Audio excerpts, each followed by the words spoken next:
criminal group has kidnapped a woman's daughter after ruthlessly showing off their brutal methods. The kidnappers demand that she gather £500,000 within 6 hours if she wants her daughter back. Otherwise, she should prepare for the worst. These men belong to one of the most notorious gangs in London's underworld. Although the woman used to be a special forces operative, infiltrating the gang's base alone to save her daughter is impossible. Under enormous pressure, she has no choice but to take a desperate gamble. But a deadly danger is already closing in on her. The protagonist, Aida, was once a member of the elite Black Cap Special Unit, Break. Before leaving the force, she had a romantic relationship with her teammate Roman. However, when the time came to take the relationship further, their differences became irreconcilable. Aida wanted a stable life, a family, and children. Roman, on the other hand, felt that they weren't ready. He believed they were not in a position to take on such a responsibility. To make matters worse, Ada had a troublesome younger brother who constantly caused trouble, and she was always the one cleaning up after him. This made Roman even more hesitant about their future. Eventually, he firmly rejected her proposal, and the two went their separate ways, each choosing a different path in life. One day, while Ada was taking her daughter Schlot for a walk in the park, she unexpectedly ran into Roman, who was now working as a private bodyguard. After greeting each other, Ada used sign language to explain to her daughter who Roman was, because Schlot is deaf and mute. What surprised Ada was that Roman also replied using sign language. Apparently, during their years apart, both of them had learned new skills. It was obvious Roman still had feelings for Ada. He gently asked if inviting her to dinner would bother someone else. Ada smiled and said she couldn't go out that night, but Roman was welcome to come over for dinner. "My daughter will be very happy to have you," she added. Roman came to Ada's house and joined their simple dinner. During the meal, he asked where Schlot's father was. Ada didn't want to answer and brushed it off with, "Let's just say I met the wrong kind of person." Seeing that Ada didn't want to talk about it, Roman didn't push further. But when he learned she was currently single, he immediately rekindled his desire to pursue her again and make up for the regrets of the past. He just didn't expect disaster to strike first. That very night, a group of uninvited men suddenly broke into Aida's house. Aida and her daughter were taken completely by surprise and were subdued instantly. Shortly after, Aida's younger brother Mar and his friend were also tied up and thrown into the bedroom. However, the kidnappers didn't kill Mar. Their leader simply warned Aida, "Your daughter is coming with us. As for your brother, he can live a few more days. Tomorrow at 6 a.m., bring 50 million in cash to the cafe. If you're late, prepare to collect your daughter's corpse." After the gang left, Ada held her daughter's toys and cried silently. Mar apologized repeatedly, explaining that the gang had turned their attention to Ada only because he could no longer repay his debts. Ada was furious to the point of madness, but the only thing that mattered now was getting the money to save her daughter. She immediately called Roman. As soon as he answered, Ada choked up, telling him everything and begging for his help. Roman didn't hesitate for a second. He promised to come right away. Not long after, Roman arrived at Ada's house, bringing along someone to assist, Lenny, a former comrade who once fought by their side. The group started discussing their options. In London's criminal underworld, two major powers control most illegal operations, Madame Fan and Old Bai. Madame Fan appears refined and dignified, but she rules her criminal empire with an iron fist. Old Bai, on the other hand, is just as vile as he looks. However, a new force has recently been rising in London, the Musca Street Gang. Their power is expanding rapidly, and they enjoy creating chaos wherever they go. Even the police don't dare step into Musca territory lightly. Although the authorities attempted to enforce the first curfew in London's history, it achieved almost nothing. Meanwhile, the two major crime factions, Madame Fan and Old Bai, continue battling for the number one position. Tensions are at their peak. The criminal underworld of East London is on the verge of an all-out war. Upon hearing all this, Ada suddenly came up with a plan. If they rob Madame Fan's jewelry store and make it look like Old Bai's doing, they could both secure the money and ignite a war between the two factions. Once those gangs are busy slaughtering each other, no one will have time to hunt down a few outsiders like them. Ida even has a way to lure Madame Fan into the trap, through Jia, an information broker. Jia is the most reliable intelligence source in all of London. If they can convince her, the plan might actually work. Although Aida and Jia have had bad blood in the past, right now it's their only option. After stealing the jewelry, they would immediately sell it to a jeweler, get the cash, and race against time to bring the money to Musca before 6 a.m. to rescue Schlot. Not long after, the group sped toward the jewelry shop. Before acting, Ada warned her useless younger brother to stay inside the car and guard it. Under no circumstances was he allowed to get out and ruin everything. Ada approached the front entrance, while Roman and Lenny climbed onto the roof with their gear. Ida rang the doorbell. When the employee spoke to her through the intercom, she muttered something in Russian. The employee hesitated and asked if she spoke English. Ida continued speaking Russian. After a moment's uncertainty, the employee finally unlocked the door. But since it wasn't yet the agreed-upon time to enter, Ida didn't step inside. Instead, she kept pressing the doorbell repeatedly, deliberately annoying the staff. Eventually, fed up, the employee came out to open the door manually. At that exact moment, Roman and Lenny were in position. As soon as the door opened, Ada landed a heavy punch, knocking the man to the ground. Meanwhile, Roman and Lenny dropped down from the roof and secured the back entrance. Within seconds, they had full control of the store.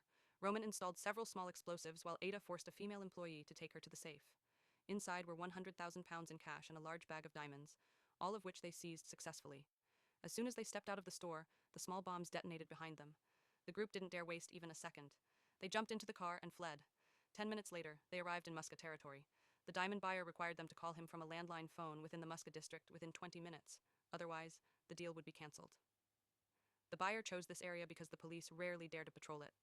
However, they hadn't driven far when someone suddenly jumped out of the trunk, alive and well. Of course, it was another mess caused by Mar. The man was the parking lot manager. When he tried to shoo Mar away earlier, Mar knocked him out and shoved him into the trunk. While everyone was arguing, a group of street robbers blocked their car. Ada didn't want to waste precious time, so she simply flashed the weapon she was carrying. Faced with such universal equality, the gangsters backed off immediately.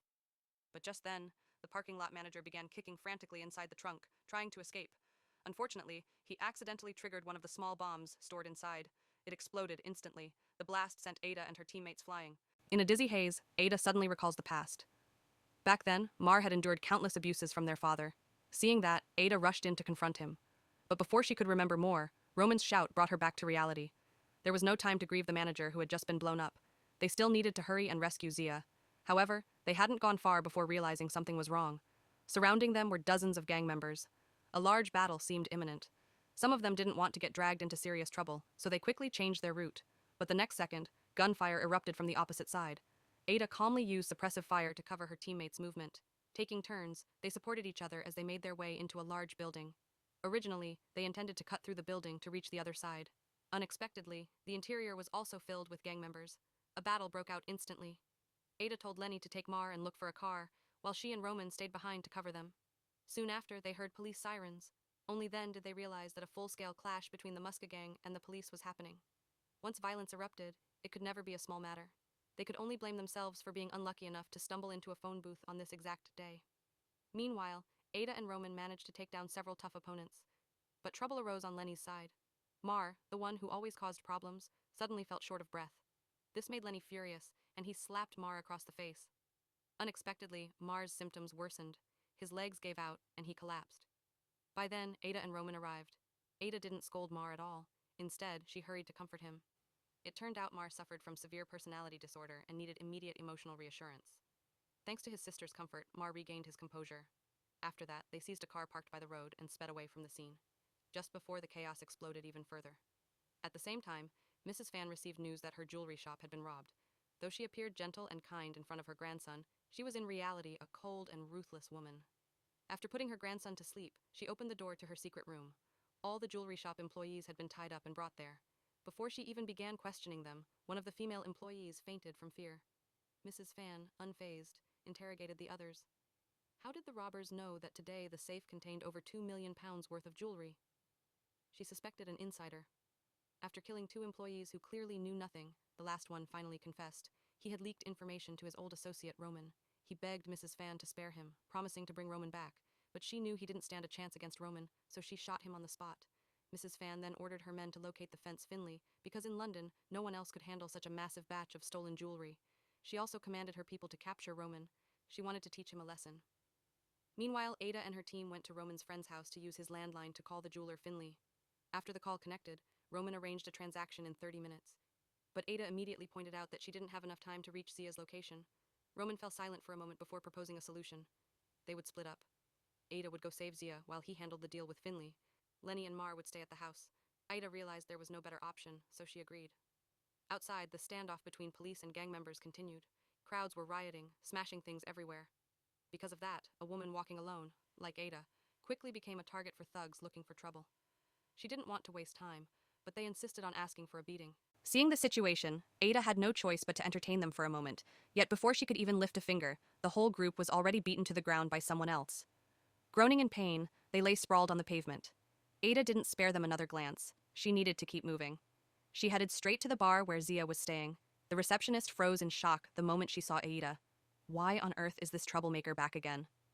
Ada ignored her and went directly to the elevator, riding up to the correct floor. As soon as she stepped out, the security guard tried to stop her. Ada didn't want to force her way through, so she called an old acquaintance. Under the influence of money, the acquaintance, despite clearly disliking Ada, reluctantly agreed to deliver her message. However, Ada's patience wasn't infinite. Barely a few minutes passed before irritation crept in, and she began considering barging in by force. Luckily, the acquaintance returned just in time to say that Zia agreed to meet her. Aida strode into the room. After passing through a series of unpleasant scenes, she finally reached Zia, the information dealer. It had been the first time Ada returned to see her since quitting her old job. It turned out Ada used to be Zia's colleague, and many of the rules here had been created with Ada's participation. That was why Ada felt confident she could persuade Zia. Time was running out. Ada went straight to the point. In a few hours, Zia would hear that someone had robbed Mrs. Fan's jewelry shop, and Ada knew who did it. Although Ada claimed she was sharing this information to make up for her sudden resignation, Zia wasn't easily fooled. She knew Ada was here simply to ensure the intel reached the right buyer. If Zia weren't the best information broker in London, Ada would never step foot here again. Xia smirked coldly. If you want my guarantee, tie yourself up. To ensure her daughter's safe rescue, Ada reluctantly obeyed. It turned out Xia harbored a complicated fondness for Ada, but soon after, Xia began touching her inappropriately, causing Ada to snap. Ada kicked her several times in anger. Xia hurriedly called her subordinates in to teach Ada a lesson, but to their shock, Ada easily broke free from the restraints and beat them all down. Xia, instead of being angry, simply watched with amused fascination. Ada was just as beautiful and dangerous as ever. While Ada successfully handled her part, the other two groups were already running into trouble. First, let's talk about Mark and Lenny. After Ada and Roman left, Mar dramatically recounted what had happened to him to Roman's friend. Earlier that day, his handler arranged a meeting with him in a small shop, but ended up throwing a bomb. At the time, Mar had been transporting powder for some boss and secretly using some along the way. As a result, the handler accused him of losing an entire shipment. To make matters worse, Mar was actually working for Old Buy. Losing that much product meant Old Buy would definitely demand compensation, £400,000. But there was no way they could come up with that kind of money. So the handler planned to sacrifice Mar as a scapegoat. In the end, even Ada and Zia got dragged into the mess. The more Mar remembered, the more emotional he became. He thought about how his sister had always protected him, even going as far as killing their abusive father to save them. Yet as he grew up, he only caused her more trouble. Soon, Mar completely lost control, stomping wildly on the floor in frustration. Roman's friend panicked and rushed to stop him, terrified that the downstairs neighbor would hear. That neighbor had previously warned him, "If you make noise again, I'll kill you." Although Mar eventually fell asleep like a child, the terrifying neighbor still came to the door. Roman's friend tried to greet him with a nervous smile, but the man pushed the door open with a slap. The man then kicked Roman's friend to the floor. Lenny immediately exploded with rage. He stepped forward, ready to teach the intruder a lesson, but the guy was far too big and strong. Instead, Lenny ended up being the one beaten down. Realizing the situation was getting out of hand, Lenny drew his weapon to subdue the violent neighbor. Only then did he finally let out his anger. "If you dare come near this place again," Lenny snarled, "the last thing you'll ever see is my furious face." The neighbor nodded repeatedly, and Lenny finally released him, letting him walk away. But Lenny didn't expect that the trouble had only just begun. When the neighbor barged in earlier, he had spotted a stack of cash inside the apartment, so he immediately called his gang, bringing weapons back with him. Seeing his friend get killed, fury erupted inside Lenny. With Mar hiding and trembling in the bathtub, Lenny was forced to face the armed thugs alone. When suppressing fire didn't work, he threw a fire extinguisher at their feet, shot it to create a cloud of smoke, and used the cover to move in and eliminate them one by one. No one knew how long the firefight lasted, but eventually the final gunshot faded. Limping, Lenny staggered back inside to grab alcohol and a knife. Hearing the commotion, Mar rushed out and finally realized Lenny had been shot. The bullet needed to be removed immediately. Following Lenny's instructions, Mar shakily dug out the bullet. Lenny barely managed to praise him before the pain overwhelmed him, and he passed out. Meanwhile, Roman had no idea what was happening. He arrived at the self-service laundromat, where he was supposed to meet Phil, but no one showed up. Just as uneasiness crept in, a taxi finally arrived to pick him up. Even though Roman didn't like the sudden change of location, he had no choice but to get in. After driving through winding roads to the outskirts, the taxi stopped next to another car. Inside it was Finley. Because of the nature of his business, Finley always operated with extreme caution. Inside the car, Roman handed over the stolen diamonds for inspection. Finley already knew they were taken from Mrs. Fan's shop, but he still intended to complete the deal. Roman understood that Finley was lowballing him, but saving Scarlett was the priority.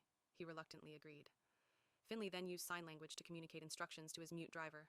After reading the signs, the driver pulled out a phone to make a call. What Finley didn't expect was that Roman understood sign language. Very soon, someone arrived with a case full of cash. Roman took the case and counted the money quickly. Everything was correct. Without hesitation, he pulled out his gun and pointed it at Finley. He revealed that he understood sign language, and that Finley had instructed the driver to contact Mrs. Fan. Finley planned to sell the stolen jewels back to her for a fair price. At that very moment, Mrs. Fan received a call from her men. They reported that Finley and Roman were inside a car. They asked whether they should move in. Mrs. Fan didn't hesitate. She ordered them to kill both of them on the spot. Then she sent another group to Zia. She needed to know who was pulling Roman's strings. Back to Roman. Mrs. Fan's men approached the car with guns drawn. Although the driver reacted in time, he didn't even manage to drive off before being shot dead. Roman and Finley leapt out of the vehicle and took cover. Seeing that Finley was useless in combat, Roman grabbed the driver's gun. The two of them fought their way toward the taxi. But soon, only Roman remained, surrounded by multiple armed assassins. Using the factory machinery as cover, he picked them off one by one. After a grueling fight, he finally wiped out the entire hit squad. Meanwhile, after leaving the bar, Ada casually hijacked a pervert's car and drove back home. When she finally returned, Lenny had already died from excessive blood loss. Mar was sitting blankly on the bed, holding the Abbey stone her sister had given her. As soon as she saw Ade, Mar sincerely said, "I'm really sorry. I've always been a burden to you. Now Mar finally understands. Only by leaving can sister live in peace." But Ade couldn't accept those words at all. Aside from her daughter in disguise, Mar was the last family she had in this world. She had never once thought of Mar as a burden. Taking care of her was simply her responsibility. Just as the two sisters were hugging each other through tears, Mar suddenly saw a surviving attacker raising a gun. She quickly pushed her sister aside and took the bullet. And just like that, Mar was killed right in front of Ada. Overcome by grief and rage, Ada fired multiple shots, but no amount of bullets could bring Mar back. At that moment, Roman arrived just in time and held the devastated Ada tightly. He whispered to her that Saclo was still waiting for them to save her. Aida's whole body trembled, her vision blurred by tears. After a long while, she finally managed to suppress her pain. Meanwhile, Fan arrived in front of Zia. The deal was completed. Zia told Fan that Lao Bai was the mastermind targeting her jewelry shop. Then she relayed everything Aida had said to her. However, Fan was still skeptical and demanded to meet the person who had sold information to Zia. Zia firmly refused. She could not reveal her source. That rule was absolute. She then urged Fan to pay up or she'd blacklist her. Fan coldly sneered and sarcastically praised Zia for her courage. Back with Ada and Roman, they drove to the transaction site. On the way, Ada finally told Roman the truth. Scott was actually his daughter. Roman immediately broke into a happy smile. He promised Ada that their family would get through this safely. Ada nodded, stepped out of the car, and walked into the restaurant. Lao Bai was already waiting. Ada got straight to the point and asked where her daughter was. But Lao Bai answered with irrelevant nonsense, "Did you know my wife passed away last year?" He rambled on about how beautiful, talented, and respected she was in the underworld, leaving Aida speechless. Only when he revealed that he had personally killed his wife for trying to seize power did the conversation return to the main issue. "Women must never overstep, at least not in front of me," he said, insisting he was a feminist. Ada swallowed her disgust and once again demanded to ransom her daughter. This time Lao Bai signaled his men to bring a box. Ada trembled, fearing it might contain Saclo, but inside was Jia's severed head. Right after that, Madame Fan also appeared. It turned out Ada's plan had long been exposed. Hearing this from inside the car, Roman stormed in and threw a large backpack onto the table. He then opened a smaller box. Inside was a bomb. Aida calmly took out the detonator and warned that with just a slight press of her thumb, everyone in the room would go straight to heaven. Lao Bai's expression changed instantly. The situation was now reversed. Aida leaned in and whispered into his ear, "I had to kill my father back then too. As a so-called feminist, you must understand. You cannot let a man climb too high." Under the threat of the bomb, Lao Bai had no choice but to order his men to disarm and bring Saclo to Aida. Just like that, she successfully rescued her daughter. Lao Bai and Fan then turned on each other over the money. But just as Aida's family was about to leave, the Muska street gang suddenly appeared. They mistook Aida's group for members of rival gangs. Aida tried to scare them off with the detonator, but Fan charged in with her men and started a fight. Chaos erupted immediately. The three were stuck in the middle and could easily be shot. Aida had no choice but to activate the bomb. The crisis was finally resolved completely, and her family could now look forward to a new life. And that's where the story ends. Overall, the film's plot is quite formulaic. The action scenes aren't particularly impressive either, just acceptable at best. The value of a movie lies in its reputation, while the value of a review lies in personal feeling. That's all for today's recap. Thank you for watching. What do you think about this movie? Feel free to comment below.